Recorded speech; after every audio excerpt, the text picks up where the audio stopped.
एकता ज्यान जलाउँदैन, हामी एक्लै लड्छौँ भन्छ यता यो एमालेमा भएकोले।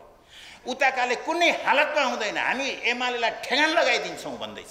अहिले यस्तो हुन्थ्यो, नुन खाएको कुखुरा जस्तो हुन्थ्यो कि एकता वा सत्यानाश, हामीसँग दुईटा बाटा छन् भनेर भन्दाखेरि त्यतिखेर त कसैले यो कुरा सुनेन। अब अहिले आएर मान्छेहरू के भन्दैछन् भन्दाखेरि यो असम्भव छ, चुनाव आइसक्यो, असम्भव छ भन्दैछ। के का कारण? मैले कमरेड माधव कुमार नेपालसँग धेरै पटक सोधेको थिएँ, मैले कमरेड प्रचण्डसँग धेरै पटक सोधेको छु, अस्ति पछिल्लो बैठकमा मैले कमरेड ओलीसँग सोधेको छु। मेरा तर्फबाट कमरेड ओलीका प्रतिको व्यक्तिगत कुनै निन्दा भर्त्सना वा उहाँका प्रतिको कुनै असन्तुष्टि, उहाँसँगको कुनै ग्रजहरूले प्रेरित होइन। मैले मागेको यो कार्यक्रम यसो सोच्छु कि कस्तो एउटा चित्र, एउटा सुँगुर पनि छ, एउटा खसी पनि छ, एउटा दारूको जर्किन पनि छ, अलिकति पैसाको झोला पनि छ। के भयो भन्दा चुनावको सिजन सुरु भयो। यस्तै त होला नि, त्यो उम्मेदवारको वरिपरि यस्तो छ। राजनीति यसरी बिग्रिया छ, अहिलेको समग्र राजनीति यहाँ बिग्रिया छ। यस्तो राजनीतिलाई ठिक ठाउँमा लैजानका लागि कम्युनिस्ट पार्टीको के कार्यक्रम हो, कस्तो सङ्गठन हो र के पद्धति हो जसले चाहिँ यो अरू काङ्ग्रेस वा अरू राजनीतिक पार्टीभन्दा फरक छ भनेर ल्याउनु पर्छ कि पर्दैन भन्ने मेरो माग। मैले मागेको त्यही कुरा, यो कचिङ्गल गर्न मैले खोजेको है। यो गरेर अगाडि जाँदाखेरि मात्रै हामीले मुलुक बनाउन सकिन्छ भन्ने कुरा गएको 10 वर्षदेखि म भनिरहेको छु। कोही यो गलत हो पनि भन्दैन। हेर्नुहोस् त कस्तो गाह्रो कुरा। त गलत बोल्दैछस् भनेर पनि कोही आएको छैन, कोही एकजना मान्छे आएको छैन, तर बोल्दैन। केही मान्छे बुझ्छन् तर किन बोल्दैनन् भन्दाखेरि यो अहिले तत्काल पास हुनेवाला छैन, पास गर्न नदिनेले चाहिँ टिकट दिनेवाला छैन, फेरि त्यसले गर्दा चुप छ, ऊ मान्छे बोल्दैन। किनभने टिकट चुनाव त आइसक्यो। आजकै कार्यक्रममा पनि मैले यसो छासा छुसा सुनेको छु, मैले चाहिँ टिकट सिकट आदि इत्यादि विभिन्न कारणले मान्छेहरू यस्तै कार्यक्रममा जाने पनि अब समस्या हुन थालिसक्यो। टिकटले रोक्दैछ हाम्रो ज्ञान, विज्ञान, क्रान्ति, समाजवाद, समृद्धि सबै कुरा हामीलाई टिकटले रोक्दैछ। यो अवस्थामा छौँ कमरेडहरू। त्यो 122 वाला चाहिँ शेरबहादुर देउवाको डोली बोकेर थाकेको छैन, अझै कहिले थाक्ने हो। अनि हामी चाहिँ हार्यौँ।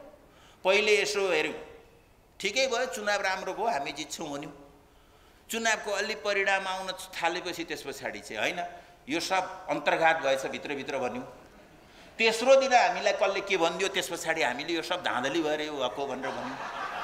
हामी जिम्मेवारी लिने पक्षमा अझै पनि छैन। हामी कुरा लुकाउँदैछौँ, हामी देशवासीसँग कुरा लुकाउँदैछौँ, पार्टीका ती लाखौँ मान्छेहरूसँग कुरा लुकाउँदैछौँ। हाम्रो पार्टीलाई माया गरेर, हाम्रो पार्टीको भविष्य देखेर, त्यो भविष्यसँग आफ्नो भविष्य देखेर, आफ्ना सन्तानहरूको भविष्य देखेर भोट हाल्ने, त्यसका पक्षमा लाग्ने ती सारा मान्छेहरूसँग झुट बोल्दैछौँ। साँचो कुरा के हो भने हामी माथि झगडा गऱ्यौँ, यो झगडाको परिणाम राम्रो निक्लेन। कुरा त यही हो। योभन्दा अरू केही हुन्छ? कुरा सपाट छ। त्यसो गर्दाखेरि अब अहिले यस्तो हुन्थ्यो, नुन खाएको कुखुरा जस्तो हुन्थ्यो।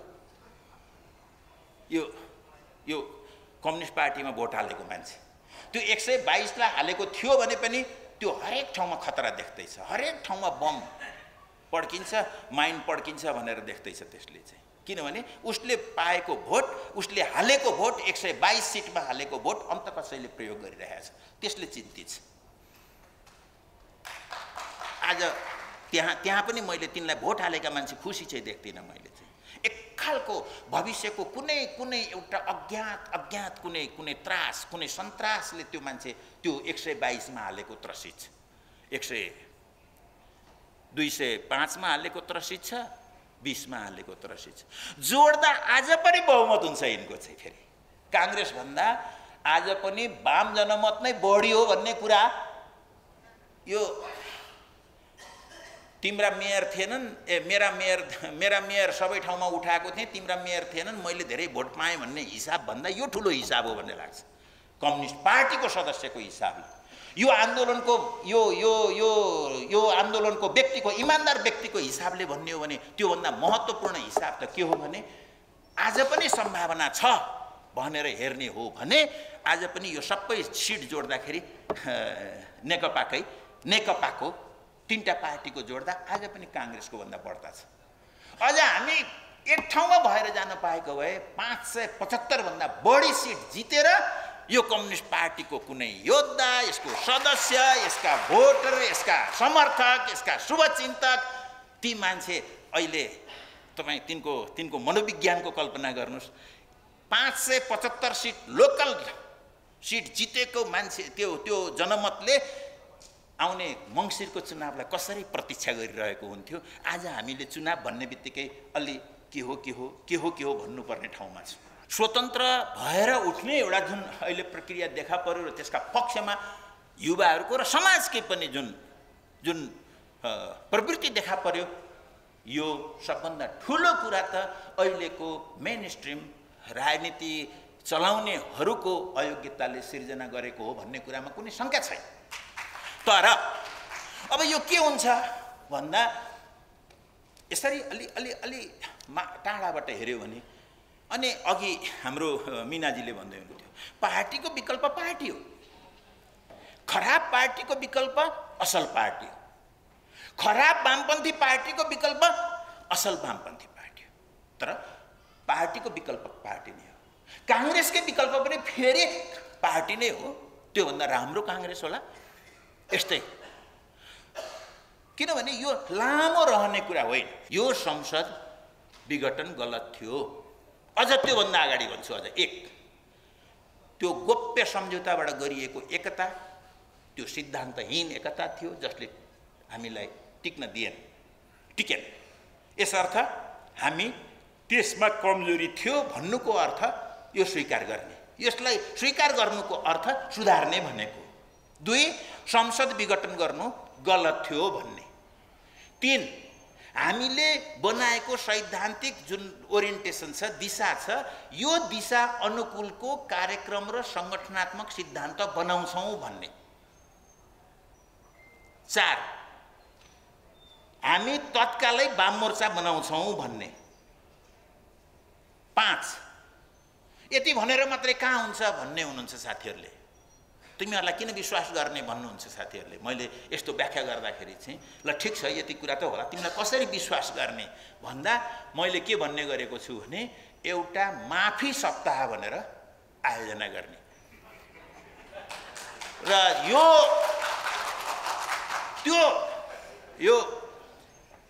यो हाँसो उठ्दो तर भएको कुरा हो। विभिन्न ठाउँमा यस्तो भएको छ। यो सत्य निरूपण तथा यो छ नि, त्यो पनि त्यही माफी मिम्नावाला नै हो। त्यो पनि यस्तो प्र्याक्टिस छ। त्यसो गर्दा त्यो अस्ट्रेलियामा त्यो सरी डे मनाउने गरिया छ। त्यसको कारण त्यही हो कि इतिहासमा गोरा पुर्खाहरूले तिमी कालाहरूमाथि, अबोरिजिनहरूमाथि गरेको अत्याचारका लागि हामी माफी माग्छौँ भनेर त्यहाँ सरी डे भनेर मनाउन थालिया थियो। हामीले पनि एक हप्ता वामपन्थीहरू यी कामहरू गरौँ। हामीले गोप्य यो वाला एकतावालालाई स्वीकार गरौँ गल्ती थियो भनेर। 2 यो संसद विघटन थियो गल्ती थियो भनेर हामीले स्वीकार गरौँ। 3 भविष्यमा चाँडै हामीले कार्यक्रम र सङ्गठनात्मक सिद्धान्त त्यस अनुकूल बनाउँछौँ भनेर घोषणा गरौँ। त्यो भनेको चुनावपछि हामी महाधिवेशन गरौँला भनेको हो। 4 हामी अहिले नै वाम मोर्चा बनाउँछौँ र आगामी चुनावमा जान्छौँ भन्ने बित्तिकै एउटा परिस्थिति तयार हुन्छ। केही सन्देह बाँकी रहन्छ। त्यो सन्देहलाई हामीले भदौको 1 गतेदेखि हुनसक्छ हामीले एउटा माफी सप्ताह मागौँ कि हामीले दुनियाँसँग गएर भनौँ कि तपाईहरुले जुन माया गर्नुभयो, शहीदले जुन रगत बगाए, हामीलाई मान्छेले जुन हिसाबले जुन विश्वासले भोट दिए, तिनका प्रति हामीले न्याय गर्न सकेनौं। इतिहासमा कैयन पटक हामीले राम्रो गर्यौं, कैयन पटक हामीले बिराका पनि छौं। बिराको ठाउँमा हामीले आत्मलोचना गरेर आएका छौं। अहिले हामीले आत्मलोचना गर्छौं, तर अब हामी यस्तो नफुट्ने कार्यक्रमका साथ, नयाँ संगठनात्मक सिद्धान्तका साथ लोकतान्त्रिक पार्टी बनाएर जान्छौं र हामी अब मुलुकमा यो खालको यो ताण्डव हामीले गर्दैनौं, यो गल्ती गर्दैनौं भनेर दुनिया समक्ष गएर हामीले भन्यौं भने जनताले एकचोटी हामीलाई विश्वास गर्नेछ भन्ने लाग्छ मलाई चाहिँ। 2075 साल जेठ 2 गते दुईजना नेताहरूले एउटा सही गरे, हस्ताक्षर गरे। त्यो हस्ताक्षरमा दुईजनाले पालै पालो प्रधानमन्त्री हुने भनेर लेखे। त्यो सम्झौता गोप्य राखे। पार्टीका अध्यक्षहरूले पार्टीमा कसले अध्यक्ष हुनेछ, को पहिलो अध्यक्ष हुनेछ र को दोस्रो अध्यक्ष हुनेछ भन्ने भागबण्डा छ। मुलुकको प्रधानमन्त्री को हुनेछ, पहिला को हुनेछ, दोस्रो को हुनेछ भनेर लेखिएको छ। त्यो सम्झौता गोप्य गरे, गोप्य गरेछ। अनि त्यो 2 वर्षसम्म गोप्य राखे। एउटा पार्टी जीवनमा, यत्रो आन्दोलनको जीवनमा त्यो ठाउँमा पुगेका मान्छेहरूले गर्न हुने कुरा थियो। त्यो गर्ने त्यही हो। यसै गरी त्यो आन्दोलनको रक्षा हुन्थ्यो। आखिर अन्त्य त के रहेछ त्यसमा चाहिँ भन्दा विभाजन कहाँ रहेछ। जब त्यो पत्र बाहिर आयो त्यसपछि फुटे। हेर्नुहोस् त दुर्दशा, यो भन्दा दुर्दशा के हुन्छ।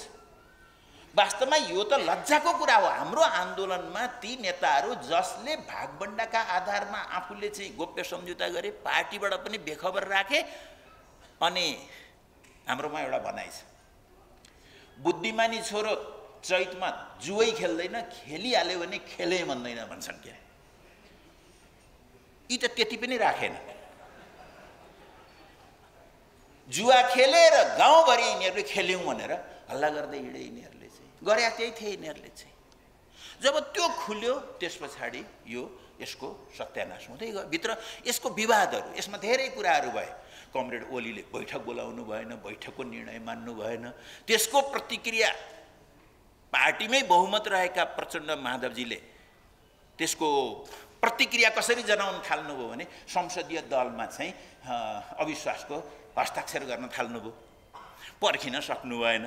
राजनीतिक प्रक्रियाबाट स्ट्यान्डिङ कमिटीबाट पार्टीबाट निर्णय गरेर संसदीय दललाई निर्देशन गर्न सक्नुहुन्थ्यो उहाँहरूले, पर्खेर धैर्यता उहाँहरूले राखेको भए। त्यो बाटो पनि अवलम्बन गर्नु भएन। एउटाले बैठक बोलाउँदैन, अर्काले चाहिँ सही गराउँदै हिँड्छ। योग्यताको कुरा गरे।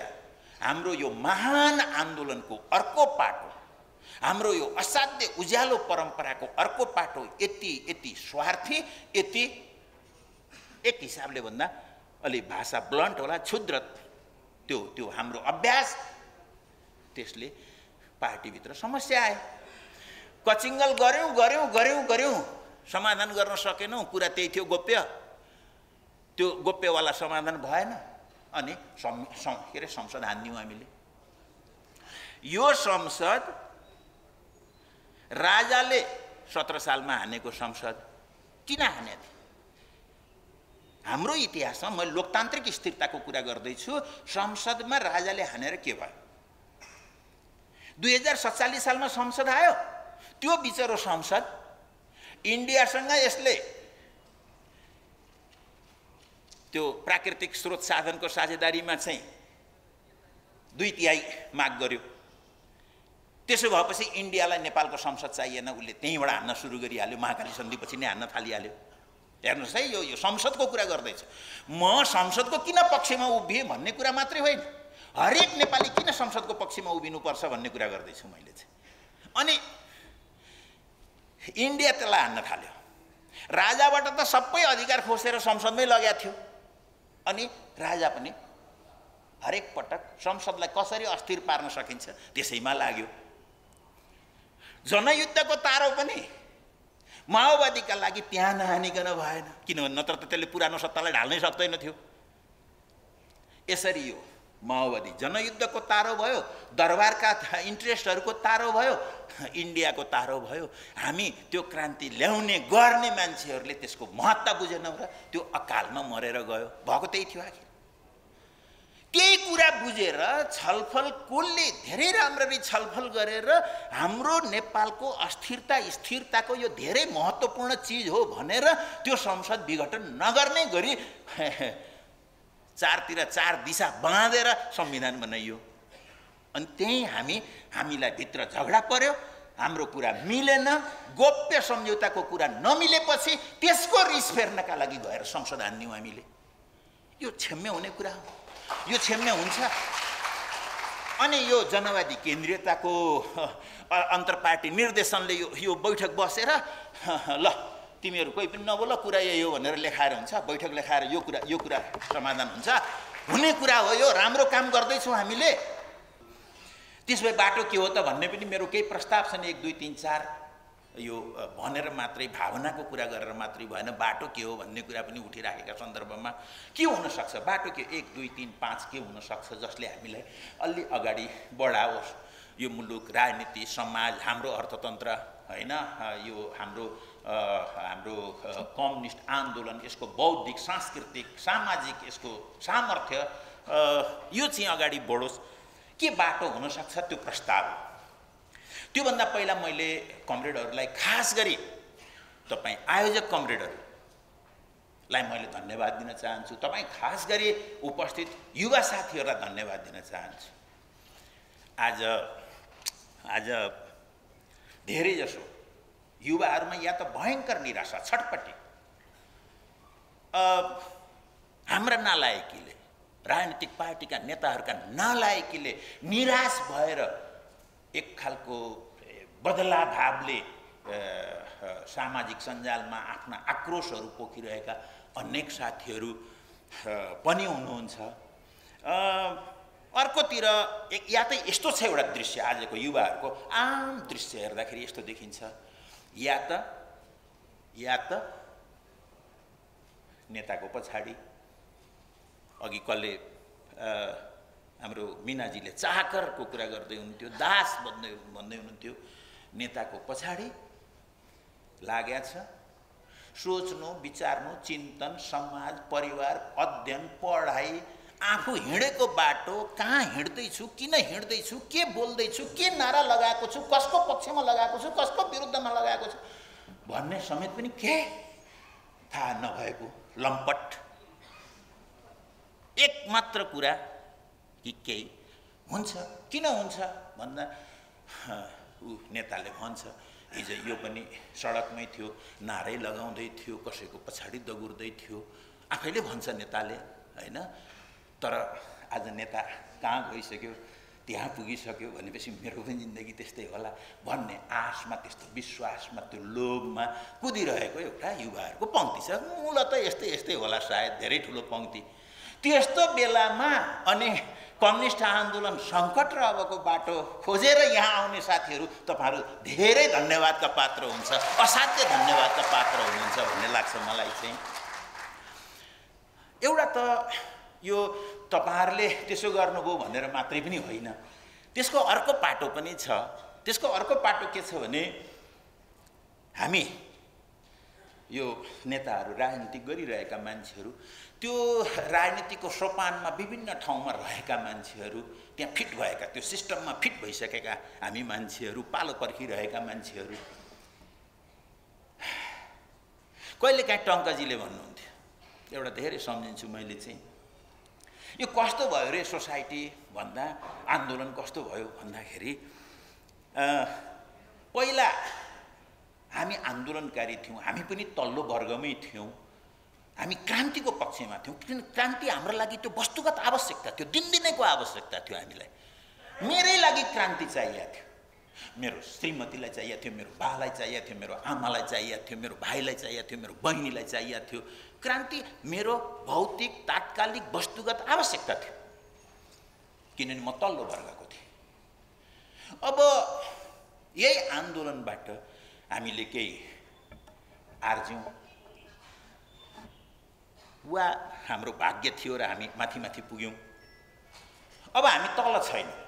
हिजो हामी तल थियौँ र हाम्रो माथिकासँग अन्तर्विरोध थियो, अब हामी माथि पुगिसकेका छौँ, हाम्रो अन्तर्विरोध तलकासँग छ, ऊ यो फुलमती गाउनेहरूसँग छ अथवा अरूहरूसँग छ।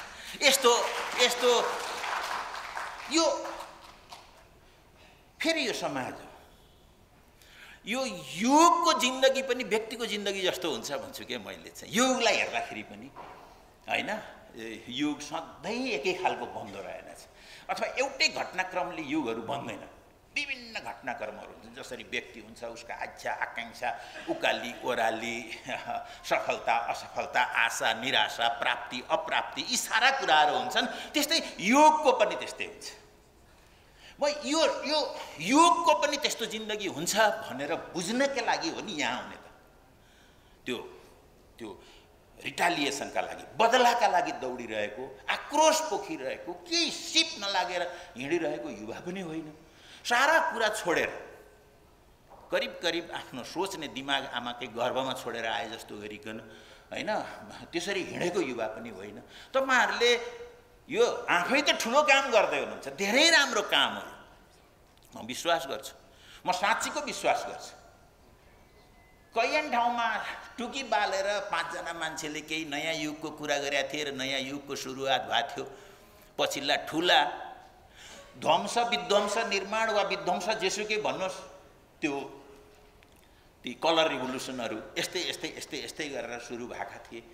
आज ठिक ठिक एजेन्डा लिएर तपाईहरु उपस्थित हुनुभएको छ र हामी जस्ता मान्छेहरू जो फिट भएका छौं, त्यो सिस्टममा फिट भएका मान्छेहरू छौं, हामीलाई पनि तपाईहरुले बोलाउनु भएको छ। यो मैले सातो फुक्ने कार्यक्रम भन्छु। यो हामी जस्ता डराइरहेका, भागिरहेका, मेरो पद खुस्किन्छ कि भनेर दौडिरहेका, यतातिर नहेर्ने, एकहोरो हेर्ने भइसकेका हामी, नियुक्तिको आशले, पदको आशले, अनेक आशहरूले, प्राप्तिका आशले काँपिरहेका मान्छेहरू, यहाँ आउन पनि डराइरहेका हामी जस्ता मान्छेहरू। म त्यो वर्गमा पर्छु। मेरो वर्गमा धेरै मान्छेहरू, मेरो वर्गका मान्छेहरू हामी डराउँछौँ। हामी डराउनेहरूको सातो फुक्नका लागि तपाईहरुले जुन कार्यक्रम राख्नु भएको छ यो भयंकर स्तुत्य छ, बहुत राम्रो छ, बहुत धन्यवाद छ तपाईहरुलाई। यो कार्यक्रम तपाईहरुले गर्नुभएको छ। सम्भवतः यो तेस्रो कारण हुन सक्छ कि राजनीतिक संस्कृति कति बिग्रियो अहिले। यसो हेर्नु त, राजनीतिक पार्टीहरूको अझ पनि ठूला मूल प्रवाहका राजनीतिक पार्टीका नेताहरू भनेको त समाजका गुरुहरू हुन्, शिक्षकहरू हुन्, धेरै राम्रा शिक्षकहरू हुन्, महत्त्वपूर्ण शिक्षकहरू हुन्। तिनले जे बोल्छन् सोसाइटीले त्यो सिक्छ। तिनले जे भन्छन् बाटो त्यतापट्टि धेरै मान्छेहरूले त्यही होला भन्छन्। महाजन हो ए नगता सपन्था भन्छन्, हाम्रो परम्परा पनि त्यस्तो छ। ठुला मान्छेहरू जता गए बाटो त्यही हो भन्ने एउटा परम्परा पनि छ। त्यस्तो बाटो रोज्छ। त्यस हिसाबले हेर्दाखेरि चाहिँ आज ती मान्छेहरूको, हाम्रो माथि बसेका मान्छेहरूको, तिनको दिनचर्या, तिनको भाषा, तिनको बोली, तिनको बौद्धिकता, तिनको दूरदृष्टि, तिनले देखिरहेको कुरा, यो हेर्दाखेरि हामी निन्दाको, भर्सनाको, खुट्टा तानातानको, बेइज्जतीको, गालीको, चरित्र हत्याको त्यो पो हाम्रो पार्टीको माथिल्लो पंक्तिबाट हामीले मान्छेहरूलाई सिकाइराखेका छौँ। हाम्रै आन्दोलनभित्र, कम्युनिस्ट आन्दोलनभित्र पनि हेर्नु न, जब कमरेड प्रचण्डले एमालेको पत्ता साफ गरिदिनुपर्छ भन्नुहुन्छ, त्यसपछि माओवादी केन्द्रका साथीहरू लाठी डन्डा लिएर खडा हुन्छन्। किनभने त्यो योग्यता, त्यो नेकपा माओवादी केन्द्र हुनुको योग्यता के हो भने म कमरेड प्रचण्डले पत्ता साफ गरिदिन्छु एमालेको भनेपछि बाटोमा लाठी लिएर निक्लिहाल्नुपर्छ। उहाँको योग्यता त्यसरी नाप्छ। माधव कमरेडले एमालेलाई धुलो चटाइदिन्छु भनेपछि त्यसपछि हामी समाजवादीका साथीहरू त अनि पुतला जलाउनु पर्यो केपी ओलीको। हाम्रो योग्यता चाहिँ, हाम्रो योग्यता कति पुतला जलाउँछौँ केपी ओलीको, त्यस आधारमा त्यहाँ त्यो समाजवादीमा जोडिने एउटा त्यो अवस्था बन्या छ। कमरेड ओलीले माधव नेपालको नाम लिएर कुल्ला मात्रै गर्नुभयो भने एमालेको खास खाँटी कार्यकर्ताले त बान्ता नगरिकन त उसको योग्यतै पुष्टि हुँदैन। उसले त बान्ता गर्नुपर्छ।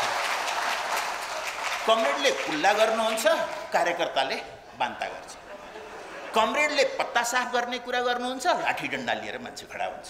योग्यता भनेको चाहेर नचाहेर तपाईँ त्यो संरचनाभित्र, त्यो सिस्टमभित्र हुनुहुन्छ भने तपाईँको योग्यता त्यही हो भने हामी कता लैजाँदैछौँ यो सोसाइटीलाई, हामीले यो समाजलाई कता लतार्दैछौँ भने त्यो बकवास होइन। हामी यस्ता विषयमा कुरा गर्छौँ भनेर तपाईहरुले जुन आयोजना गर्नुभएको छ यो वास्तवमा स्तुत्य छ, बहुत राम्रो छ। तपाईहरुलाई बहुत बहुत धन्यवाद छ वास्तवमा चाहिँ। अब यसलाई धेरै भन्न सकिन्छ। धन्यवादका लागि तपाईहरुलाई। अहिले यो राजनीतिसँग भन्नाले नेताहरूसँग रिस उठ्यो, नेताहरूको पकडमा राजनीति छ, त्यसो गर्दा नेता र राजनीति उस्तै भयो। एउटै त होइन हुन त, तर पकडमा उसले जमाइसकेपछि त राजनीति उस्तै भयो, नेता जस्तै छ भने यो राजनीति नेता यो सबैसँग त्यो आक्रोशले युवाहरूमा राजनीतिका प्रति एउटा वितृष्णा सुरु भएको छ।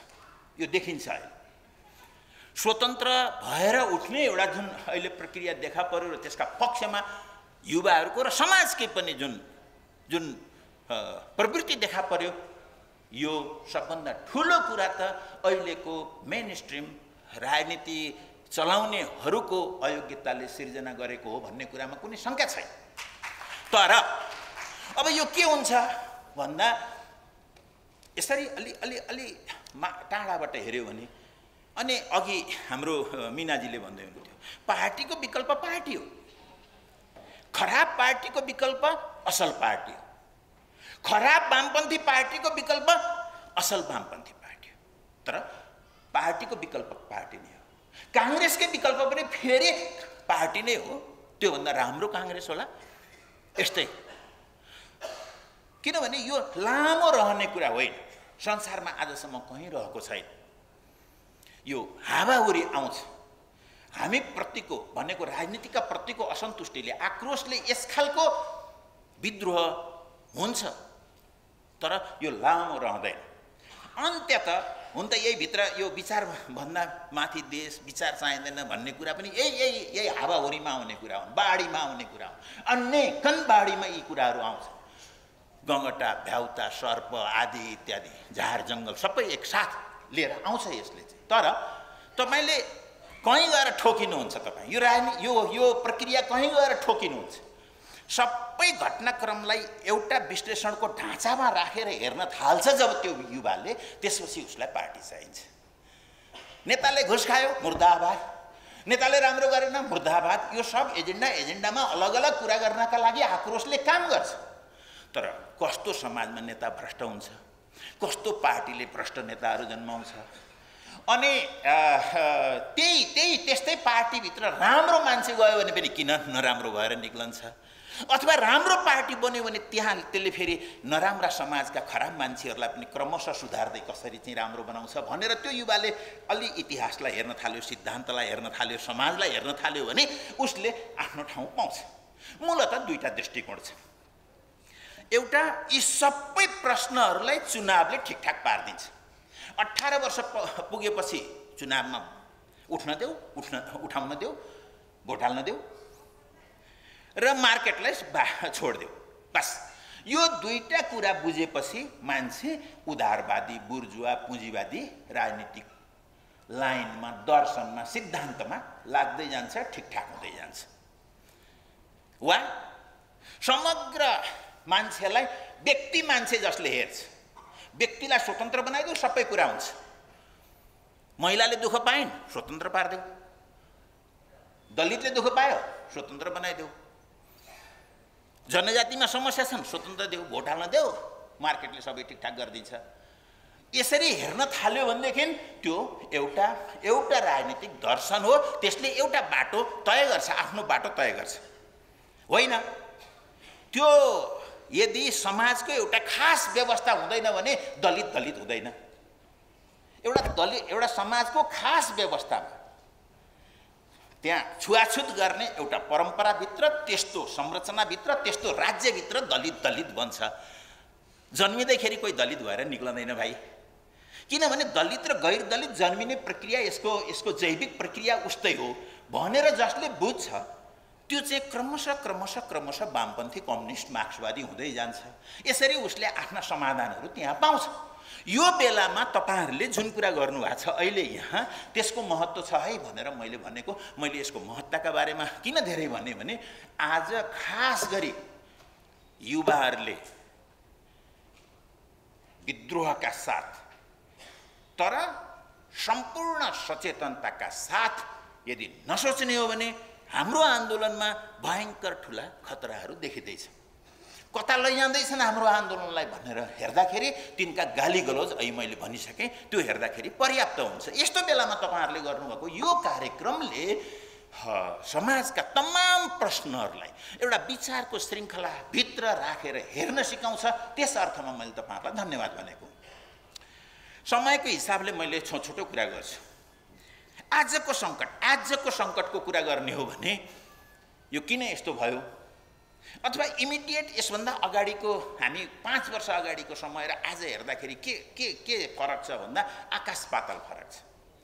हिजो मुलुकमा एउटा ठुलो धेरै लामो हाम्रो पुस्ताभन्दा अगाडिदेखि लडेका पुस्ताहरूले यो मुलुकलाई लोकतान्त्रिक स्थिरताका साथ मुलुकले विकास गरोस् भन्ने त्यो इच्छाका साथ, त्यो आकांक्षाका साथ अनेक आन्दोलन, उतार चढाव, दुःख, पीडा, बलिदान यो सारा गरेर आए।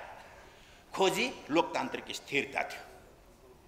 7 सालमा हामीले लोकतन्त्र ल्यायौँ, स्थिरता भएन, गडबडी भयो। त्यसका धेरै भू राजनीतिक कारण छ, त्यतापट्टि म गइन।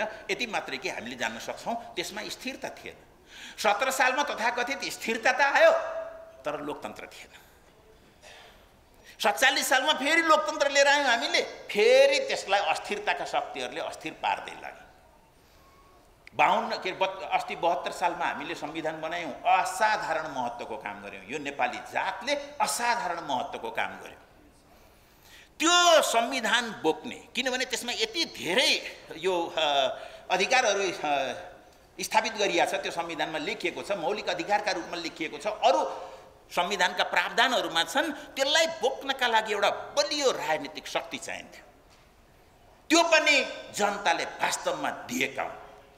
वामपन्थीहरू एक भए, त्यस्तो पार्टी बन्यो जसले त्यो संविधान बोक्छ, जसले युगीन आकांक्षाहरूलाई, नेपालीका युगीन आकांक्षाहरूलाई बोकेको संविधानलाई बोक्न सक्ने, त्यसलाई कार्यान्वयन गर्न सक्ने सामर्थ्यका साथ त्यो राजनीतिक पार्टी आउनु असाधारण महत्त्वको कुरा थियो। काङ्ग्रेसभित्रकै पनि तमाम साथीहरूले सोच्दै थिए कि अब मुलुकमा गएको 70 वर्षदेखिको यो अस्थिरता सकियो र अब नयाँ युग सुरु भयो। कुनै दिन कम्युनिस्टहरू असफल भए भने योभन्दा, ती कम्युनिस्टहरूभन्दा राम्रो काङ्ग्रेस आउनेछ, यो मुलुकका लागि राम्रै हुनेछ भनेर मान्छेहरूले त्यो आशा, त्यो विश्वास गरेका थिए। वास्तवमा यो नेकपा फुटेर के गुम्यो? नेताहरूले के पाए त्यो छोडिदिनुहोस्। उनको अहम तुष्टि, उनको इगोको कति समन भयो त्यो कुरा छोडिदिनुहोस्। तर मुलुकले एउटा धेरै लामो सङ्घर्षबाट आर्जेको त्यो सपना जुन विपनामा परिणत हुँदै थियो, त्यो लोकतान्त्रिक स्थिरताको सम्भावना यसले बर्बाद पार्थ्यो, यो विभाजनले बर्बाद पार्थ्यो।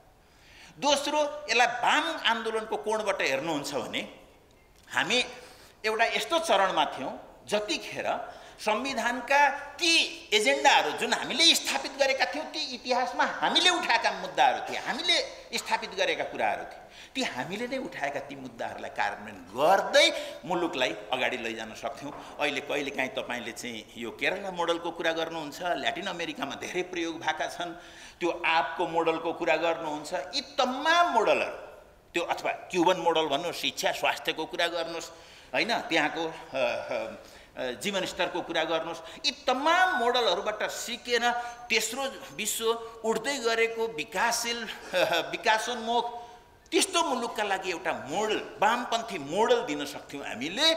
यो कम्युनिस्ट आन्दोलनले, वामपन्थी आन्दोलनले त्यो मोडल पनि हामीले गुमाएका छौँ। यी दुईटा योगिन बहुत धेरै ठुला महत्त्वपूर्ण कुरा गुमायौँ हामीले।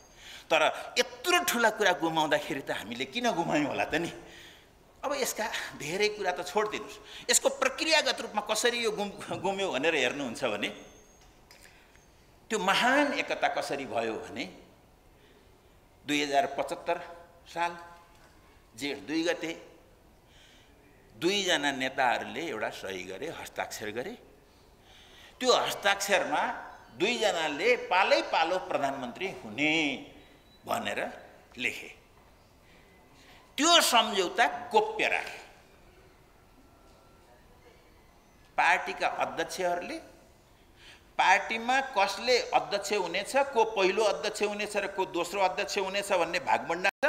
मुलुकको प्रधानमन्त्री को हुनेछ, पहिला को हुनेछ, दोस्रो को हुनेछ भनेर लेखिएको छ। त्यो सम्झौता गोप्य गरेछ। अनि त्यो 2 वर्षसम्म गोप्य राखे। एउटा पार्टी जीवनमा, यत्रो आन्दोलनको जीवनमा त्यो ठाउँमा पुगेका मान्छेहरूले गर्न हुने कुरा थियो? त्यो गर्ने त्यही हो।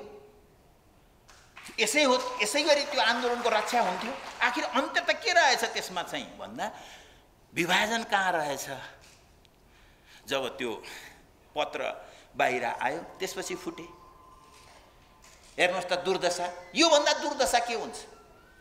वास्तवमा यो त लज्जाको कुरा हो। हाम्रो आन्दोलनमा ती नेताहरू जसले भागबण्डाका आधारमा आफूले चाहिँ गोप्य सम्झौता गरे, पार्टीबाट पनि बेखबर राखे। अनि हाम्रोमा एउटा भनाइ छ, बुद्धिमानी छोरो चैतमा जुवै खेल्दैन, खेलिहाल्यो भने खेलै भन्दैन भन्छन्। क्या यी त त्यति पनि राखेन।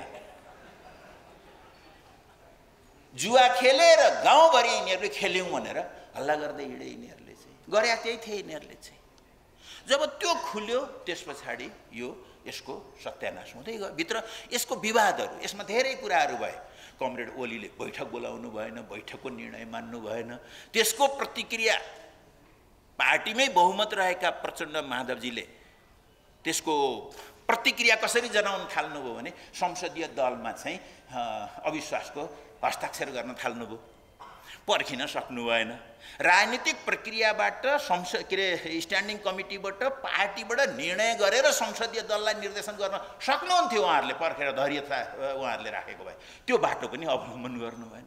एउटाले बैठक बोलाउँदैन, अर्काले चाहिँ सही गराउँदै हिँड्छ। योग्यताको कुरा गरे। हाम्रो यो महान आन्दोलनको अर्को पाटो, हाम्रो यो असाध्य उज्यालो परम्पराको अर्को पाटो यति स्वार्थी, यति एक हिसाबले भन्दा अलि भाषा ब्लन्ट होला, क्षुद्र त्यो हाम्रो अभ्यास, त्यसले पार्टीभित्र समस्या आयो। कचिङ्गल गऱ्यौँ, समाधान गर्न सकेनौँ। कुरा त्यही थियो, गोप्य। त्यो गोप्यवाला समाधान भएन। अनि संसद हान्यौँ हामीले। यो संसद राजाले 17 सालमा हानेको संसद किन हाने थियो? हाम्रो इतिहासमा मैले लोकतान्त्रिक स्थिरताको कुरा गर्दैछु। संसदमा राजाले हानेर के भयो? 2047 सालमा संसद आयो। त्यो बिचरो संसद इन्डियासँग यसले त्यो प्राकृतिक स्रोत साधनको साझेदारीमा चाहिँ 2/3 माग गर्यो। त्यसो भएपछि इन्डियालाई नेपालको संसद चाहिएन, उसले त्यहीँबाट हान्न सुरु गरिहाल्यो। महाकाली सन्धिपछि नै हान्न थालिहाल्यो। हेर्नुहोस् है, यो संसदको कुरा गर्दैछ म। संसदको किन पक्षमा उभिएँ भन्ने कुरा मात्रै होइन, हरेक नेपाली किन संसदको पक्षमा उभिनुपर्छ भन्ने कुरा गर्दैछु मैले चाहिँ। अनि इन्डिया त्यसलाई हान्न थाल्यो। राजाबाट त सबै अधिकार खोसेर संसदमै लगाएको थियो। अनि राजा पनि हरेक पटक संसदलाई कसरी अस्थिर पार्न सकिन्छ त्यसैमा लाग्यो। जनयुद्धको तारो पनि माओवादीका लागि त्यहाँ नहानिकन भएन, किनभने नत्र त त्यसले पुरानो सत्तालाई ढाल्नै सक्दैन थियो। यसरी यो माओवादी जनयुद्धको तारो भयो, दरबारका इन्ट्रेस्टहरूको तारो भयो, इन्डियाको तारो भयो। हामी त्यो क्रान्ति ल्याउने गर्ने मान्छेहरूले त्यसको महत्त्व बुझेनौँ र त्यो अकालमा मरेर गयो। भएको त्यही थियो। आखिर त्यही कुरा बुझेर छलफल कुलले धेरै राम्ररी छलफल गरेर हाम्रो नेपालको स्थिरताको यो धेरै महत्त्वपूर्ण चिज हो भनेर त्यो संसद विघटन नगर्ने गरी चारतिर 4 दिशा बाँधेर संविधान बनाइयो। अनि त्यही हामीलाई भित्र झगडा पर्यो, हाम्रो कुरा मिलेन। गोप्य सम्झौताको कुरा नमिलेपछि त्यसको रिस फेर्नका लागि गएर संसद हान्यौँ हामीले। यो क्षम्य हुने कुरा हो, यो क्षम्य हुन्छ। अनि यो जनवादी केन्द्रीयताको अन्तर्पार्टी निर्देशनले यो बैठक बसेर ल तिमीहरू कोही पनि नबोल, कुरा यही हो भनेर लेखाएर हुन्छ। बैठक लेखाएर यो कुरा समाधान हुन्छ, हुने कुरा हो। यो राम्रो काम गर्दैछौँ हामीले। त्यसो गर्दाखेरि यो कस्तो भयो भने त्यो गौँथली बस्यो, कसले एकजना साथीले भन्नुहुन्थ्यो गौँथली आउँथ्यो त्यहाँ गुड छ चरा बचरा पार्छ अनि च्याउ च्याउ गर्छ के गर्छ त्यसलाई स्वाद दिनका लागि चाहिँ घरमुलीले चाहिँ अगुल्टो जोस दियो घरमा आगो लायो ऊ मादल बजाएर अब गौँथली कसरी बस्छस् त गौँथली कसरी बस्छस् त भनेर गीत गाएर हिँड्यो भन्ने गीत जस्तो भएको त त्यही थियो बच्चाको टाउकामा लिखा पर्यो अलिकति पेट्रोल छरेर जे गर्नुपर्ने हो हामीले गर्यौं संसद वास्तवमा नकाम गर्यौं त्यसपछि यो अब त्यसपछि त यो पाण्डुराको बाकस भन्छ नि त्यो त खुल्दै गयो के निक्लदै गयो त्यो बाकसबाट यो अनि आज यो हालत भएको छ हाम्रो चाहिँ आज के हालत भएको छ भन्दा संसदको पहिलो पार्टीको कम्युनिस्ट तेस्रो पार्टीको कम्युनिस्ट पाँचौं पार्टीको कम्युनिस्ट छैठौं सातौं आठौं गन्दै जानु भनेको भन्दा कम्युनिस्ट अनि कसले राज गर्दैछ भन्दा अमेरिकाबाट नेशनल गार्ड ल्याउँछु भनेर गोप्य त्यस्तै गोप्यवाला गर्दै गरेको कांग्रेस नेपालमा अब त्यो स्टेट पार्टनरशिप प्रोग्राममा नेपाललाई ल्याउने र अनि यहाँ चाहिँ अमेरिकी सेना लिएर आउने अमेरिकी सेना लिएर आएर मूलतः के गर्ने भन्दा चीनको आँगनै नजिक लगेर सर्पको खेती गर्ने त्यो पनि विषालु सर्पको खेती गर्ने अनि ती सर्पले उतातिर फाफा फुफु गर्लान् अनि चीनले केही गर्ला त्यसपछि हामीले त हतियार पनि किन्न सक्दैनौं जेलेन्स्कीले जस्तो हैन बाटो त त्यही हो त्यसपछि हामीलाई जेलेन्स्कीतिर लैजाँदैछन् अहिले यो स्टेट यो उक्रेन बनाउँदैछन् हामीले वा हाम्रै इतिहासमा खोज्नुहुन्छ नि खम्पा विद्रोह गराउँदैछन् अर्को खम्पा विद्रोह पहिलेको खम्पा विद्रोह असफल भएको थियो पहिलेको खम्पा विद्रोह कहिले 32 सालमा उताबाट भागेर आएका खम्पाहरूलाई यहाँ अमेरिकीहरूले संगठित गरे यहाँ सिउचाटारमा प्लेन आउँथे हैन उलाई दिन यहाँ सिउचाटार यो कलंकी मास्तिरपट्टि अमेरिकी प्लेनहरू आउँथे यहाँ उत्रिन्थे र उनको रसद पानी हतियार यहाँबाट वितरण हुन्थ्यो हामी त्यतिखेरै वास्तवमा गइसकेका थियौं एक हिसाबले बाल बच्यौं हामी चाहिँ अथवा त्यो मिसन अमेरिकी त्यो मिसन असफल भयो अर्को मिसन त्यसको खम्पा 2 को मञ्चन गर्नेहरूले आज शासन गर्दैछन् त्यो पनि कस्तो भन्दा मैले एकदम गाउँको भाषामा भन्दा माछाको तेलमा माछा फ्राई गरेर कम्युनिस्टका तेलमा कम्युनिस्टको धुलाई गर्दै यो सब काम हामीलाई यो सब गरिदैछ अहिले त्यसपछि यो सब हामी पहिलो वाला तेस्रो वाला पाँचौं वाला छैठौं सातौं वाला हेर्दैछ ए भएन भन्दैछु म पनि भएन भन्दैछु प्रचण्ड पनि भएन भन्दै हुनुहुन्छ ए भएन भन्दैछु हामी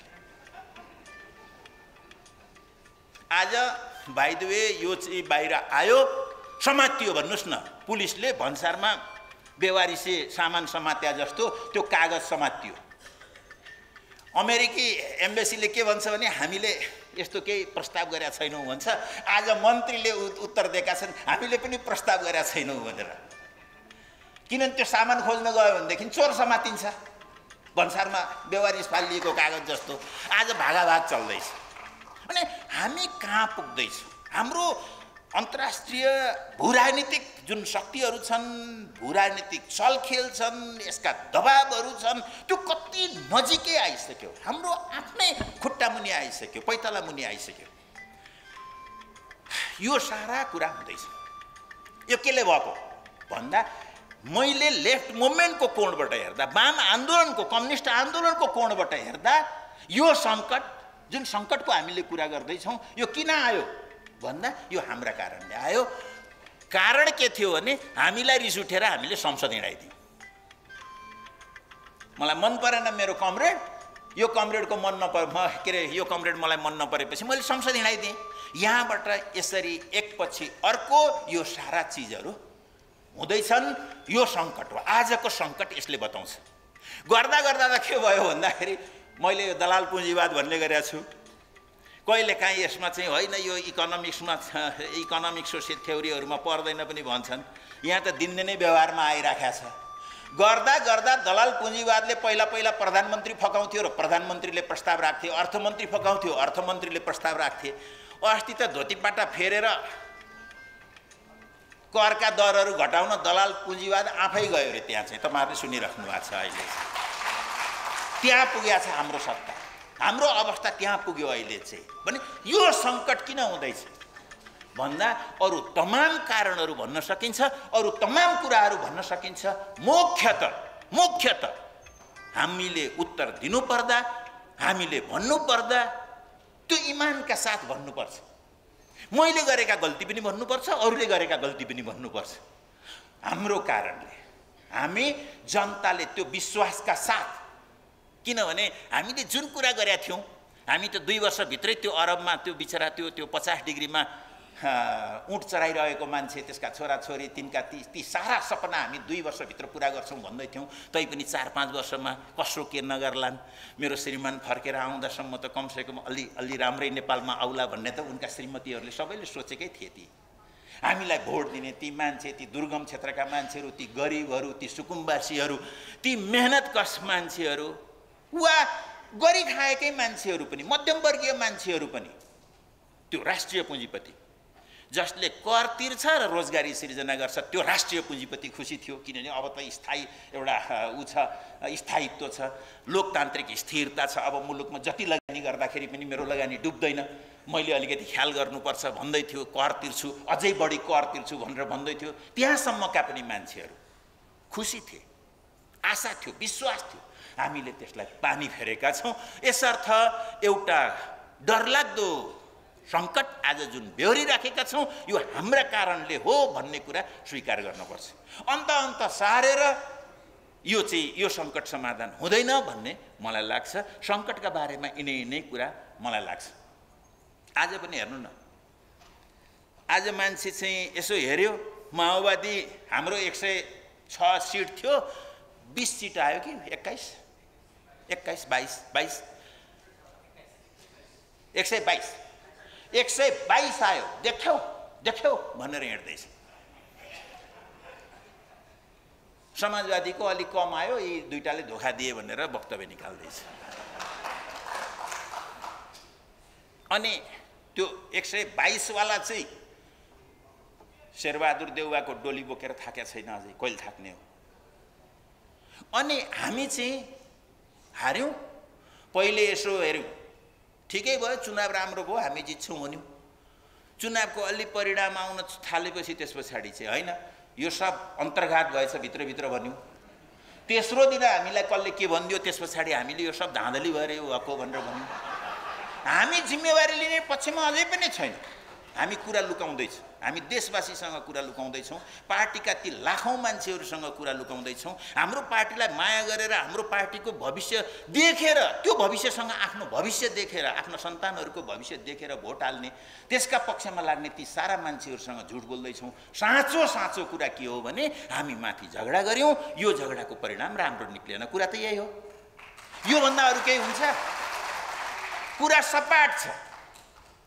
त्यसो गर्दाखेरि अब अहिले यस्तो हुन्थ्यो, नुन खाएको कुखुरा जस्तो हुन्थ्यो। यो कम्युनिस्ट पार्टीमा भोट हालेको मान्छे, त्यो 122 लाई हालेको थियो भने पनि त्यो हरेक ठाउँमा खतरा देख्दैछ, हरेक ठाउँमा बम पड्किन्छ, माइन पड्किन्छ भनेर देख्दैछ त्यसले चाहिँ। किनभने उसले पाएको भोट, उसले हालेको भोट, 122 सिटमा हालेको भोट अन्त कसैले प्रयोग गरिरहेछ, त्यसले चिन्तित छ। आज त्यहाँ पनि मैले तिनलाई भोट हालेका मान्छे खुसी चाहिँ देख्दिनँ। मैले चाहिँ एक खालको भविष्यको कुनै एउटा अज्ञात कुनै त्रास, कुनै सन्तासले त्यो मान्छे त्यो 122 मा हालेको त्रसित छ, 205 मा हालेको त्रसित छ, 20 मा हालेको त्रसित छ। जोड्दा आज पनि बहुमत हुन्छ यिनको चाहिँ। फेरि काङ्ग्रेस भन्दा आज पनि वाम जनमत नै बढी हो भन्ने कुरा यो तिम्रा मेयर थिएनन्, मेरा मेयर सबै ठाउँमा उठाएको थिएँ, तिम्रा मेयर थिएनन्, मैले धेरै भोट पाएँ भन्ने हिसाब भन्दा यो ठुलो हिसाब हो भन्ने लाग्छ कम्युनिस्ट पार्टीको सदस्यको हिसाबले। यो आन्दोलनको यो आन्दोलनको व्यक्तिको, इमान्दार व्यक्तिको हिसाबले भन्ने हो भने त्योभन्दा महत्त्वपूर्ण हिसाब त के हो भने आज पनि सम्भावना छ भनेर हेर्ने हो भने आज पनि यो सबै सिट जोड्दाखेरि नेकपाको तीनटा पार्टीको जोड्दा आज पनि काङ्ग्रेसको भन्दा बढ्ता छ।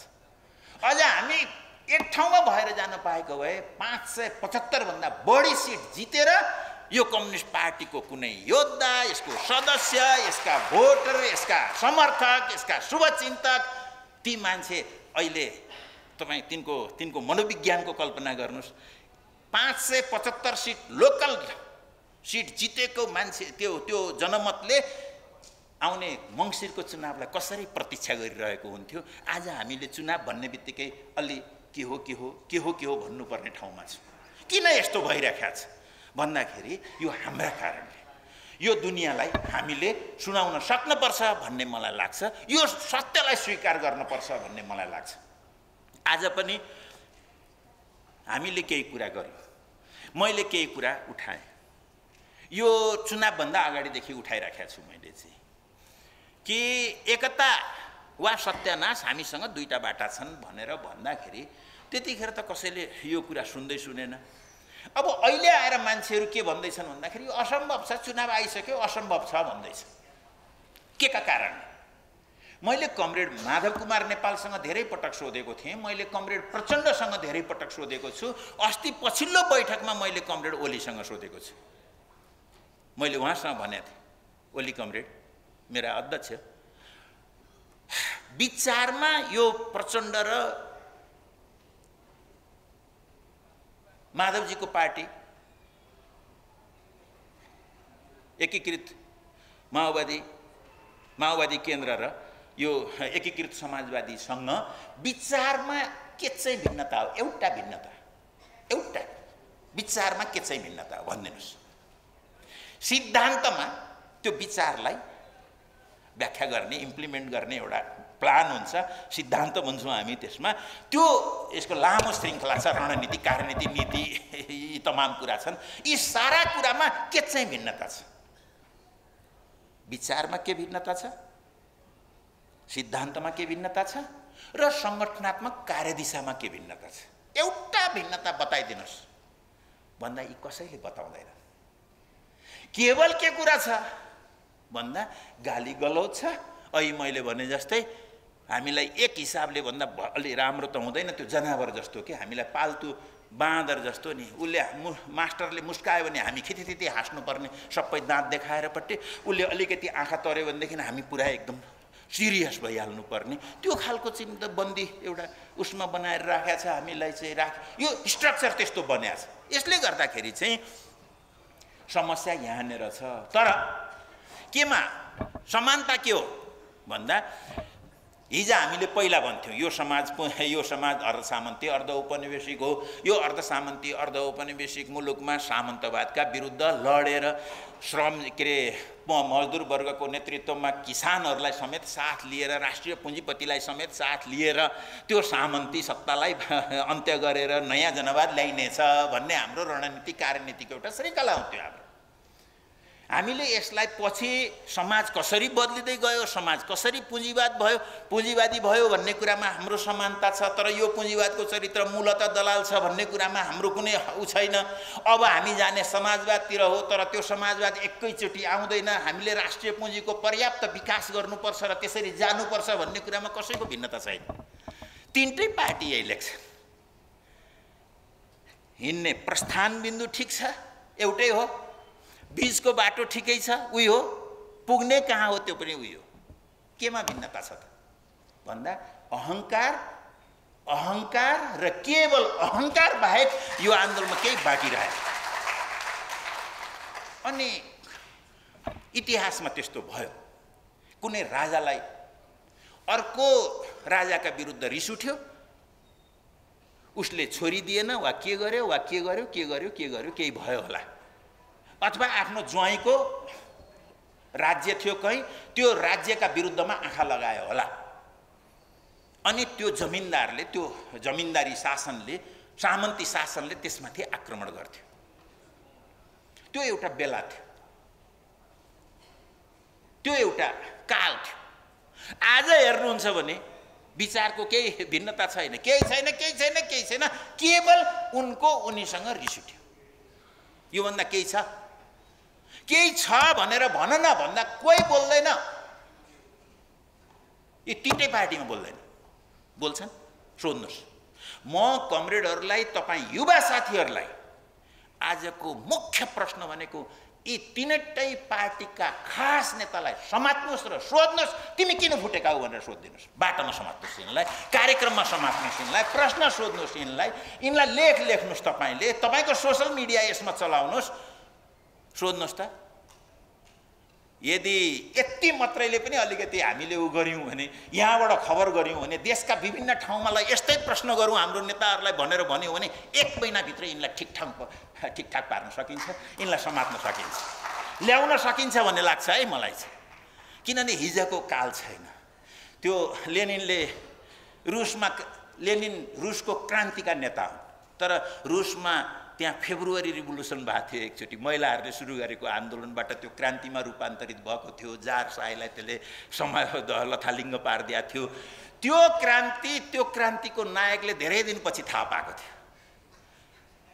त्यो युग छैन अब त तपाईँ हामीले साँच्चै लाग्दाखेरि आजको यो अहिलेको यहाँ कम्युनिकेसनको पनि कुरा उठाएको थियो। साँच्चै यति युवाहरूले कम्मर कस्ने हो भने हामीले धेरै काम गर्न सकिन्छ। मैले भने किनभने अब्जेक्टिभली हेर्दा फरक छैन के, फरक छैन।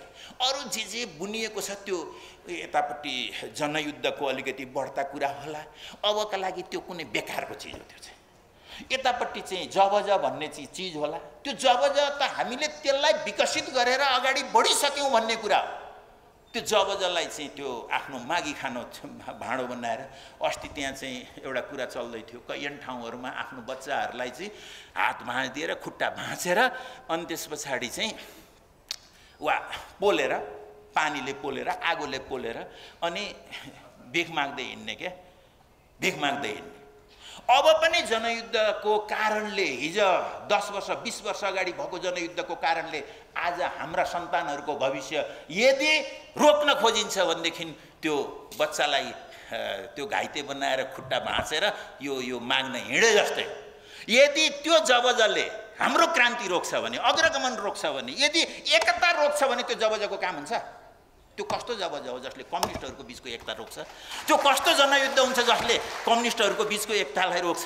त्यो कस्तो सिद्धान्त हुन्छ तिनीहरूको जसले चाहिँ हाम्रो अग्रगमनलाई रोक्छ? आजको यो राष्ट्रिय यो सङ्कटलाई चिर्न सक्ने त्यो शक्तिलाई उसले कमजोर बनाउँछ। त्यो कुन सिद्धान्त हुन्छ, कुन वाद हुन्छ? त्यो चाहिँ बेकार कुरा हो।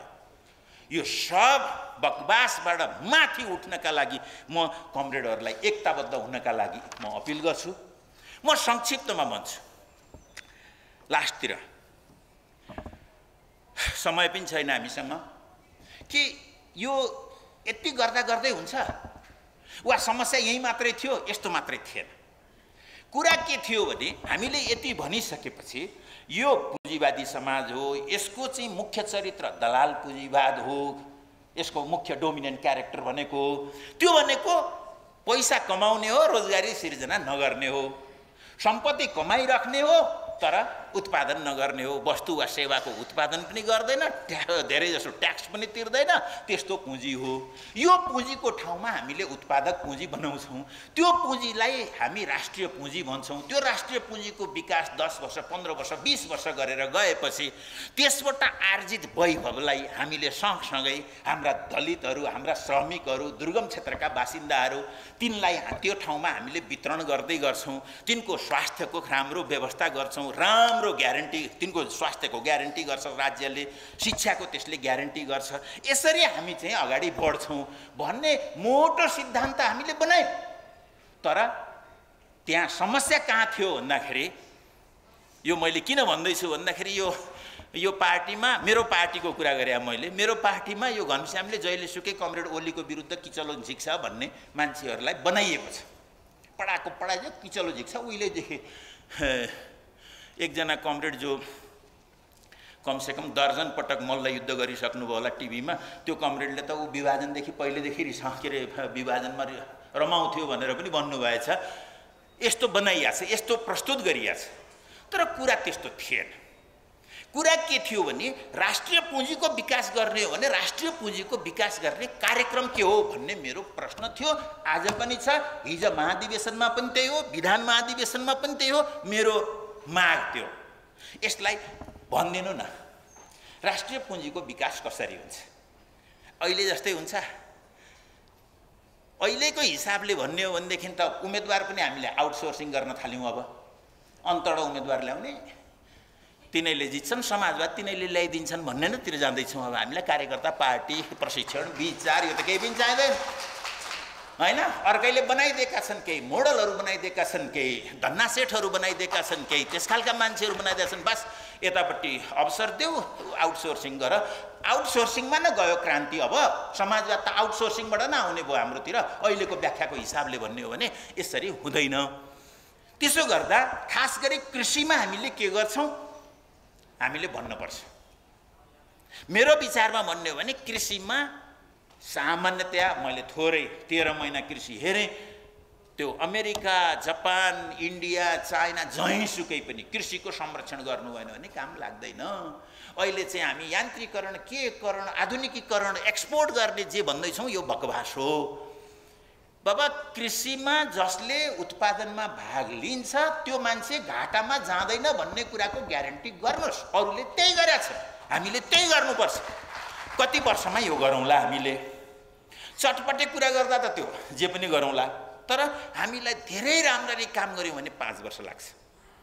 5 वर्ष हामीले यसरी काम गर्न सक्यौँ भने नेपालमा हाम्रो उत्पादकत्व पनि बढ्छ। किनभने कृषिमा लगानी गर्नका लागि कोही डराउँदैन। किनभने राज्यले के ग्यारेन्टी गरिदिनुपर्छ? त्यसका वित्तीय, आर्थिक, अरू तमाम सपोर्टहरूबाट के गरिदिनुपर्छ? यो फेरि नेपालमा मात्रै गर्नुपर्छ भनेको होइन, संसारभरि यही छ।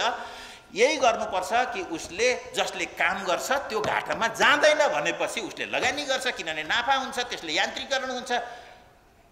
टेक्नोलोजीको हिस्ट्री यही होइन, जहाँ जहाँ नाफा हुँदै गयो त्यहाँ टेक्नोलोजी बढ्यो, यही होइन हिस्ट्री।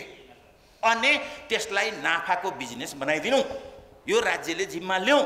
यति हुँदाखेरि हामी कहाँ उत्पादन बढ्छ। उत्पादन बढेपछि त्यसले अरू कृषिमा आधारित उद्योगहरूको बाटो खोल्छ, धेरै उद्योगहरूको ठाउँ खोल्दै जान्छ।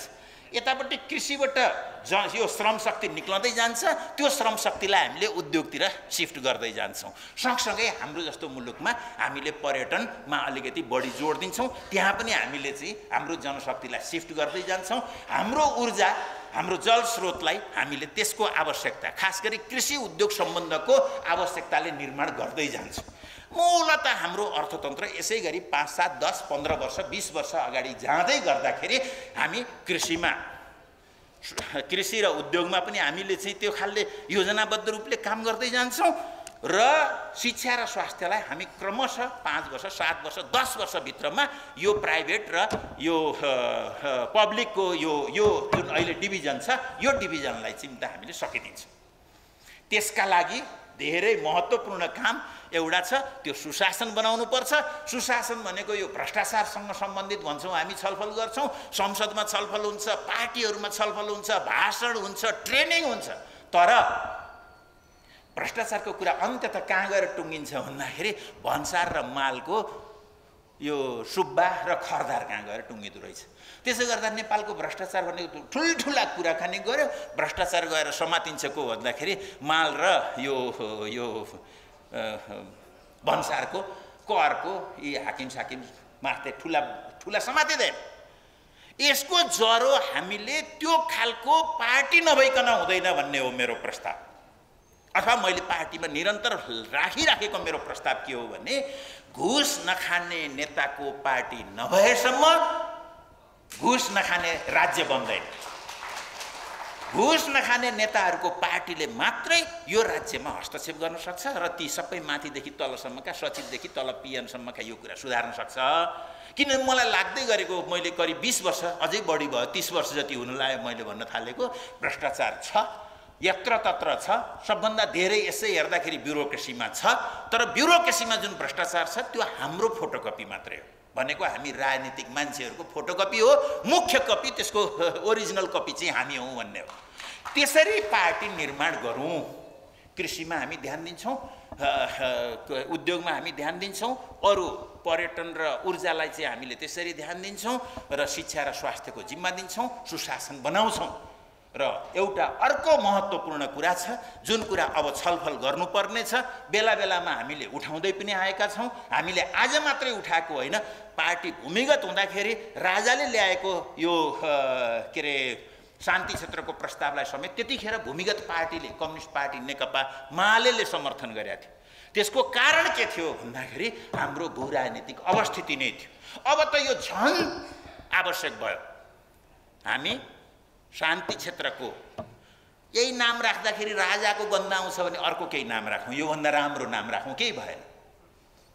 तर हामी शान्ति क्षेत्र हौँ। अस्ति एकजना प्रोफेसरले यसको कानुनी अन्तर्राष्ट्रिय एउटा सन्दर्भ रहेछ, त्यो पर्मानेन्ट न्युट्रालिटी भन्ने, स्थायी तटस्थता भन्ने एउटा अन्तर्राष्ट्रिय युएनको कानुनी एउटा व्यवस्था पनि रहेछ, त्यहाँ हामी नगइकन भएन। यसरी अर्थतन्त्र, शिक्षा र स्वास्थ्य, सुशासन र विदेश नीति, यो चाहिँ हाम्रो कम्युनिस्ट पार्टीको कार्यक्रम बनाएर हामीले घोषणा गरौँ। हाम्रो कार्यक्रम यो हो भनेर भनौँ। त्यसो भएपछि तिमी चुनावमा उठ्ने हो अथवा कसैसँग कोल्याबोरेसन हुन्छ भने ठिक छ, कमल थापासँग भनौँला नि त, हाम्रो यो कार्यक्रममा मिल्ने हो तिमी भनौँ। कमल थापा हाम्रो कार्यक्रममा समर्थन गर्छन् भने ओके। यदि गर्दैनन् भने दलाल पुँजीवादको ठाउँमा राष्ट्रिय पुँजीको विकास गर्दै समाजवादतिर जाने हाम्रो स्पष्ट कार्यक्रम भएपछि त्यो कार्यक्रमका आधारमा अनि हामी के अरे कोसँग मिल्ने र कोसँग नमिल्ने भन्ने एउटा स्पष्ट घेरा हुन्थ्यो। अहिले त त्यो पनि भएन। विकास के गर्ने भन्दा अब हामीले विकासलाई माथि नै गडबड गरिदिउँ, तल मेयरहरू भ्यू टावर बनाउन थाले, डोजर किन्न थाले। किन डोजर किन्न थाले बुझिन्छ कुरा, किन भ्यू टावर बनाउन थाले बुझिन्छ कुरा। विकास भनेको कालना भत्काउने मात्रै हो भन्ने कुरा स्थापित भयो। किन यस्तो भयो यो कुरा सबैलाई थाहा छ। किन यो सबै गडबडी आयो भन्दाखेरि हामीसँग कार्यक्रम भएन। एउटा सुस्पष्ट कार्यक्रम भएको कम्युनिस्ट पार्टी त्यो बहुमतका साथ 5 वर्ष हामीले काम गर्न सकेको भएदेखि त अहिले तलका सबै पालिकाहरूदेखि लिएर प्रदेश सरकारहरू, सङ्घीय सरकारले आज मुलुकलाई अर्कै दिशातर्फ लगिसकेको हुन्थ्यो। एक पैसा कहीँ हिनामिना हुँदैन, काम क्वालिटीको हुन्छ, ठिक ठाउँमा हुन्छ, प्राथमिकता माथिदेखि तलसम्म सुनिश्चित गरिएका छन्। त्यो मेची वा महाकालीको मेयरले एउटै दिशामा काम गर्छ, त्यो 7 नम्बर वा 1 नम्बरको प्रदेश सरकारले एउटै दिशामा काम गर्छ, सङ्घीय सरकार यो सबै कुरालाई कोअर्डिनेट गर्छ, यो सबै कुरालाई पार्टीले कोअर्डिनेट गर्छ। यसरी एउटा धेरै बलियो सुदृढ समृद्धि र समाजवादतर्फको यात्रा सुनिश्चित हुन्छ। यो नगर्ने हो भने मासतिर गयो भाषण गरिदियो। मैले भनिसकेँ, भाषण यसरी गरिदिन्छौँ कि तल भ्यू टावर बन्न थाल्छन्, त्यसमा प्राथमिकता पनि स्पष्ट भएन। प्रधानमन्त्री के गर्छ? आफ्नो मन लागेको गर्छ। अरू मन्त्री के गर्छन्? आफ्नो मन लागेको गर्छन्। मेयरहरू के गर्छन्? आफ्नो मन लागेको गर्छन्। सबैले आफ्नै आफ्नै दिशातर्फ फर्किँदाखेरि विकासको सारा बहस नै यत्रो सम्भावना भएको हाम्रो शक्तिका साथ हामी उपस्थित भएको यो विकासको सारा बहस चौपट भएर गयो। यसो गर्दा यो मेरा तर्फबाट तपाईहरू युवा साथीहरूसँग म भन्छु, युवा कमरेडहरू, मेरा तर्फबाट कमरेड ओलीका प्रतिको व्यक्तिगत कुनै निन्दा भर्त्सना वा उहाँका प्रतिको कुनै असन्तुष्टि, उहाँसँगको कुनै ग्रहजहरूले प्रेरित होइन। मैले मागेको यो कार्यक्रम हो, कम्युनिस्ट पार्टीसँग यो कार्यक्रम हुनुपर्छ भनेको हो, यसरी जाउँ भनेको हो मैले। यसका लागि त्यस्तो सङ्गठन चाहिन्छ। त्यो सङ्गठनमा जो तोले त्यो गर्दैन। त्यो पहिला त यो विचारले, यो सङ्गठनले, यो कार्यक्रमले ऊ प्रशिक्षित हुनुपर्छ। र ऊ जस्तो कि मान्नु न, एउटा मेयर छ भनेदेखि यहाँ ल्याउने अनि त्यो नेताको खास मान्छे सके नेताकै कोठामा पसेर चाहिँ लबिङ गरेर टिकट लिएर जाने, नत्र उनका नेताका के अरे कार्यकर्ताको चाकरी गरेर टिकट लैजाने, यो प्रथा हुँदैन। धेरै लोकतान्त्रिक हुन्छ। म यो पालिकालाई यो गर्छु, यो गर्छु, यो गर्छु। मेरो पार्टीको सिद्धान्त कृषि, उद्योग, शिक्षा, स्वास्थ्य, पर्यटन, जलस्रोत, सुशासन, का क्षेत्रमा यो हो, यो चाहिँ मैले यसरी काम गर्छु भनेर हरेकले प्रपोजल लिएर आउँछ। पार्टी कमिटीमा जाँदाखेरि आफ्नो पालिकामा उसले प्रपोजल लिएर जान्छ। म मेयर हुन्छु भन्नेले, म मन्त्री हुन्छु भन्नेले प्रदेशमा, र म मन्त्री हुन्छु भन्नेले, म प्रधानमन्त्री हुन्छु भन्नेले पनि त्यो प्रपोजल लिएर आउँछ पार्टीमा, र तिनीहरूको छलफल हुन्छ। हामीले मैले जुन भन्दैछु यो सिद्धान्त, जुन सिद्धान्त निर्माणमा म आफै अगुवाई गरेको छु, त्यो सिद्धान्तले यो कार्यक्रम माग गर्छ है। म फेरि पनि भन्छु, किन मैले वकालत गरिरहेको छु भने यो सिद्धान्त निर्माणको मैले अगुवाई गरेको। कि त गलत हो भन्नु पर्यो कसैले, होइन भने यसको कार्यक्रम ल्याउनु पर्यो, यो कार्यक्रम ल्याएपछि सङ्गठनात्मक सिद्धान्त ल्याउनु पर्यो। नत्र भने तल हेर्दा त कस्तो हुन्छ भन्दाखेरि, कस्तो मान्छे हामीले खोज्ने भयो, चुनाव जित्ने मान्छे चाहियो। किनभने पार्टी त चुनावदेखि चुनावसम्म जाने भयो। मान्छे किन चुनावमा जान्छ भन्दा अहिले चल्तीको भाषामा भन्ने हो भने त्यहाँ गएर फाइदा हुन्छ। किनभने कुनै पनि टाठो मान्छे जो राजनीतिमा छ त्यसले थोर देर नकमाएको कोही मान्छे छ राजनीतिमा? कोही छ मान्छे? छैन। भनेको फाइदाको बिजनेस हो, धन्दा हो त्यो चाहिँ। त्यसले गर्दा सबै मान्छे त्यहाँ दगुर्दैछ। अनि चुनाव जित्ने कोही राम्रै मान्छेहरूले पनि चुनाव जितिरहेका छन्, काम गरेर जितिरहेका छन्, समाजको सेवा गरेर जितिरहेका छन्, दौडधुप गरेर जितिरहेका छन्। तर एउटा सङ्ख्या कस्तो हुन थाल्यो भन्दाखेरि अब चाहिँ साँझ गयो भने मैले यसो सोच्छु कि कस्तो एउटा चित्र, एउटा सुँगुर पनि छ, एउटा खसी पनि छ, एउटा दारूको जर्किन पनि छ, अलिकति पैसाको झोला पनि छ। के भयो भन्दा चुनावको सिजन सुरु भयो। यस्तै त होला नि, त्यो उम्मेदवारको वरिपरि यस्तो छ। राजनीति यसरी बिग्रिया छ, अहिलेको समग्र राजनीति यहाँ बिग्रिया छ।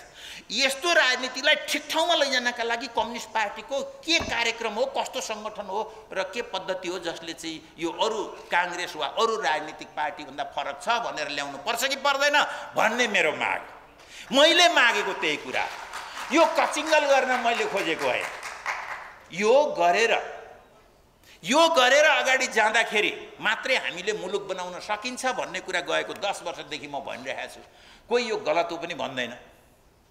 हेर्नुहोस् त कस्तो गाह्रो कुरा। त गलत बोल्दैछस् भनेर पनि कोही आएको छैन, कोही एकजना मान्छे आएको छैन, तर बोल्दैन।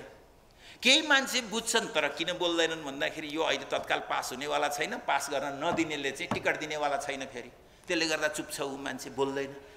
किनभने चुनाव त आइसक्यो। आजकै कार्यक्रममा पनि मैले यसो छासाछुसा सुनेको छु। मैले चाहिँ टिकट सिकट आदि इत्यादि विभिन्न कारणले मान्छेहरू यस्तै कार्यक्रममा जाने पनि अब समस्या हुन थालिसक्यो। टिकटले रोक्दैछ हाम्रो ज्ञान, विज्ञान, क्रान्ति, समाजवाद, समृद्धि सबै कुरा हामीलाई टिकटले रोक्दैछ। यो अवस्थामा छौँ कमरेडहरू। त्यसो गर्दा अन्तिममा कुरा यो हो, के छ त बाटो? के हो त बाटो? त यो कार्यक्रम बनाउने हो र त्यस्तो सङ्गठनात्मक दिशा बनाउने हो, त्यस्तो क्रान्तिकारी पार्टी बनाउने हो। एक लाइनमा भन्दा कस्तो पार्टी हुन्छ भन्दा अघि टङ्कजीले भन्दै हुनुहुन्थ्यो, जहाँ कोही प्राधिकार हुँदैन, कसैको विशेषाधिकार हुँदैन। म अध्यक्ष हुँ भने मेरो कमिटीका हरेक मान्छे म जत्तिकै अधिकारी हुन्। मेरो काम त्यहाँ अध्यक्षता गर्ने हो, कोअर्डिनेसन गर्ने हो, बैठक चलाउने हो, सबैका कुरा सुन्ने हो र तिनका कुरा मध्ये आएका कुरा यिनी हुन्, यो चाहिँ राम्रो हुन्छ कि भनेर प्रस्ताव गर्ने हो। बस यो हो अध्यक्ष। यसै पनि भन्छौँ नि हामी डेमोक्रेसीमा चाहिँ जसले कम शासन गर्छ त्यो राज्य राम्रो हो भन्ने गरिन्छ।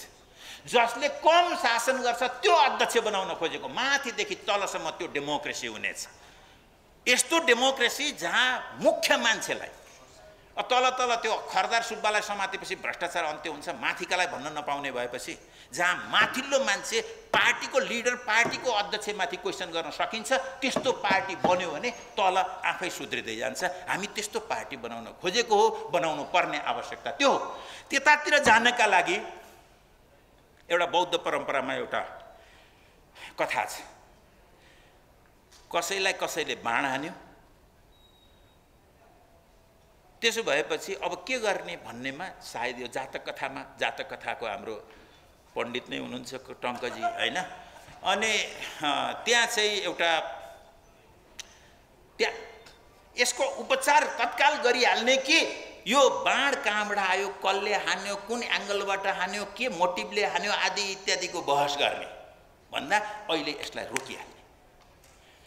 अहिले यसलाई रोकिहाल्ने, अहिलेको यो विभाजनलाई रोकिहाल्ने, त्यसपछि यसलाई अघि भनिएको जस्तो कार्यक्रम बनाउँदै पनि जाने सँगसँगै अहिलेको बाटो यो मूल बाटो यो होला भन्ने लाग्छ। 1 2 यसलाई स्टेपहरू मिलाउँदा के लाग्छ मलाई भने 1 यी तीनवटै पार्टीले के कुरा स्वीकार गर्ने भने यो संसद विघटन गलत थियो। अझ त्योभन्दा अगाडि भन्छु, अझ 1 त्यो गोप्य सम्झौताबाट गरिएको एकता, त्यो सिद्धान्तहीन एकता थियो जसले हामीलाई टिक्न टिकेन। यसर्थ हामी त्यसमा कमजोरी थियो भन्नुको अर्थ यो स्वीकार गर्ने, यसलाई स्वीकार गर्नुको अर्थ सुधार्ने भनेको। 2 संसद विघटन गर्नु गलत थियो भन्ने। 3 हामीले बनाएको सैद्धान्तिक जुन ओरिएन्टेसन छ, दिशा छ, यो दिशा अनुकूलको कार्यक्रम र संगठनात्मक सिद्धान्त बनाउँछौँ भन्ने। 4 हामी तत्कालै वाम मोर्चा बनाउँछौँ भन्ने। 5 यति भनेर मात्रै कहाँ हुन्छ भन्ने हुनुहुन्छ साथीहरूले। तिमीहरूलाई किन विश्वास गर्ने भन्नुहुन्छ साथीहरूले। मैले यस्तो व्याख्या गर्दाखेरि चाहिँ ल ठिक छ यति कुरा त होला, तिमीलाई कसरी विश्वास गर्ने भन्दा मैले के भन्ने गरेको छु भने एउटा माफी सप्ताह भनेर आयोजना गर्ने र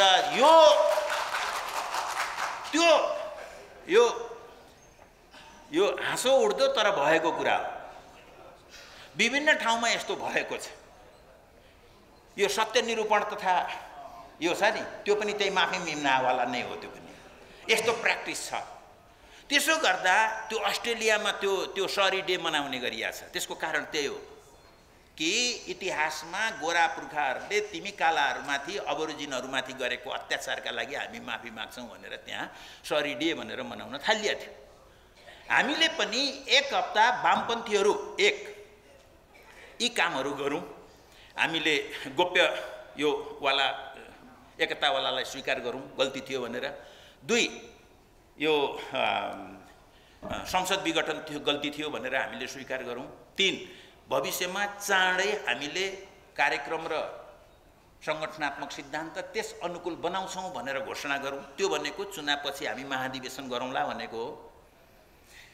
4 हामी अहिले नै वाम मोर्चा बनाउँछौँ र आगामी चुनावमा जान्छौँ भन्ने बित्तिकै एउटा परिस्थिति तयार हुन्छ।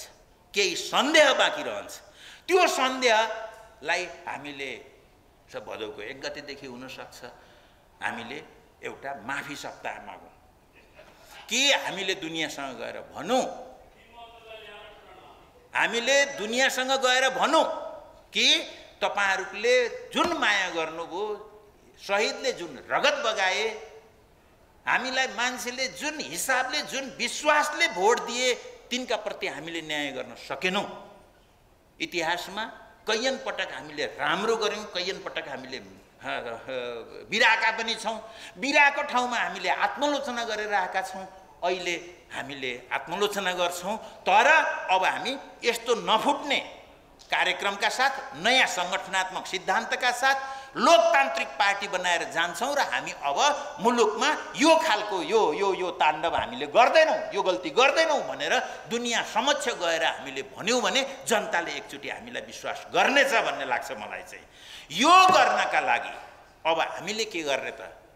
यो पार्टीकाले त्यो गर्न पर्यो, मैले त्यो लाग्नु पर्यो।